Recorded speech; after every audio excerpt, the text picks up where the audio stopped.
Cet avion, je vais vous donner un exemple de la folie qui s'est emparée de l'équipe qui l'a remis en état. Par exemple, il savait qu'à l'époque, il fallait pas, on peignait pas les...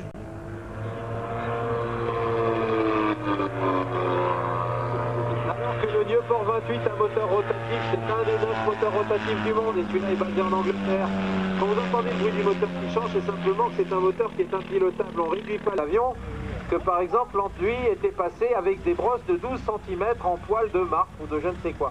Et bien ils ont trouvé des brosses de 12 cm en poil de marbre et tout ça, pris en suivant précisément et point à point toutes les données techniques de construction de l'époque.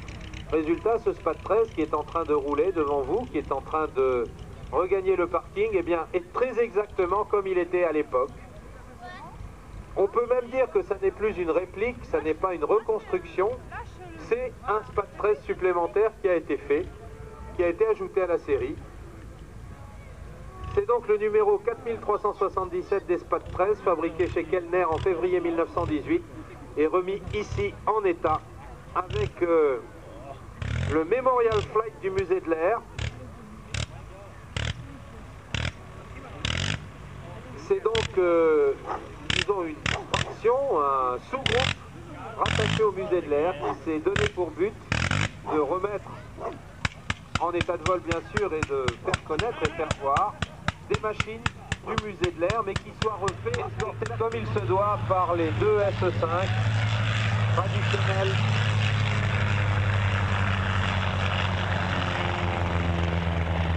Là on continue donc notre exploration des avions de cette époque-là. Depuis deux répliques de SE5, chasseur britannique de 1916-17, qui escorte le Breguet 14, Breguet 14 étant le légendaire bombardier devenu ensuite avion de transport, l'avion qui a fait...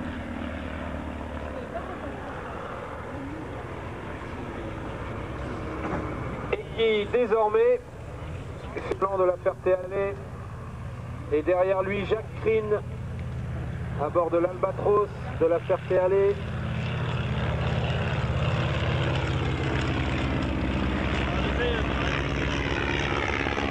C'est le deuxième Albatros de la collection de la Ferté-Alais.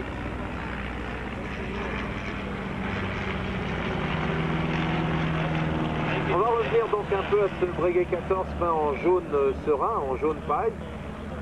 Michelin a fabriqué la base aérienne d'Olna pour vous mettre bien dans l'ambiance.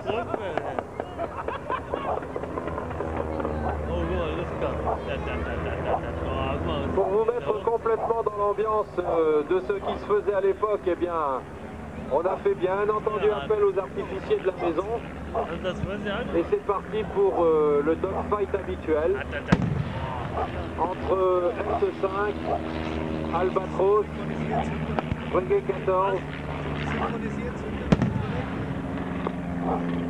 Vous avez les éclatements de la DCA qui tire. Et vous avez l'épouvantable Baron Rouge, autrement dit Jean-Claude Faure, poursuivi par un SE5 qui nous passe au-dessus. Nous voilà donc revenus en pleine évocation des combats aériens de la Première Guerre mondiale.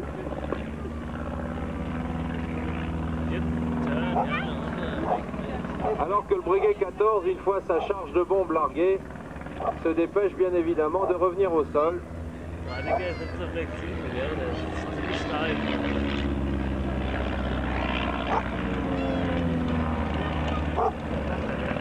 Nous voilà partis donc pour ce... L'Albatros est poursuivi par un SE5. Les SE5, eux, ont été construits, vous le savez peut-être, pour les besoins du film de Belmondo qui s'appelait L'As des As.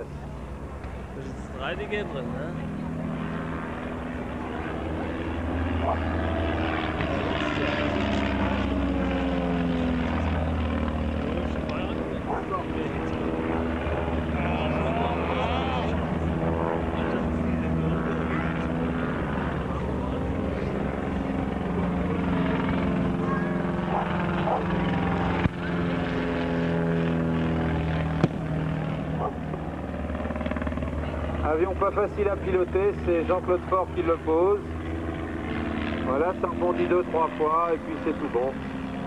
C'est contrôlé.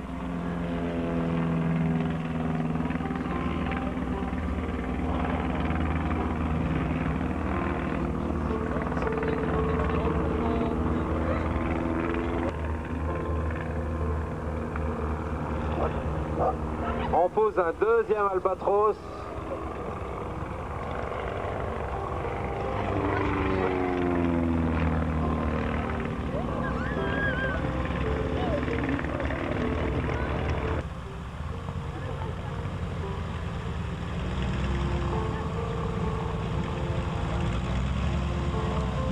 L'histoire d'une marque, d'une firme.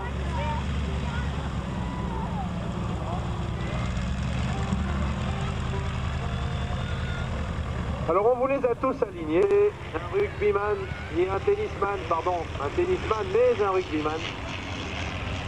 Roland Garros né à La Réunion. Deuxième Morane au décollage, le 138.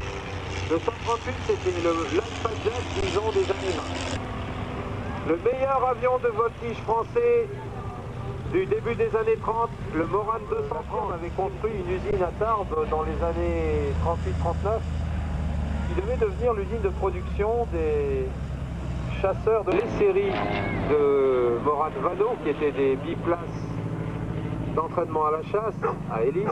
Et ensuite il y a eu la saga du Mondi atterrissage contrôlé. C'est pas facile à poser ces bêtes là. Donc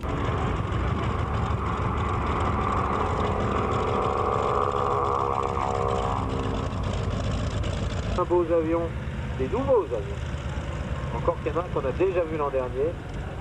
Les fils des Tchétiques, c'est-à-dire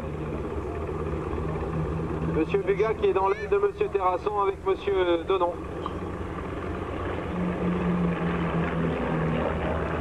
Sourire, on le voit sourire en patrouille, les servants lorsqu'ils descendent des avions. Alors petit à petit, les écureuils sont en train de raffiner leur présentation. Il faut dire que c'est difficile de créer une patrouille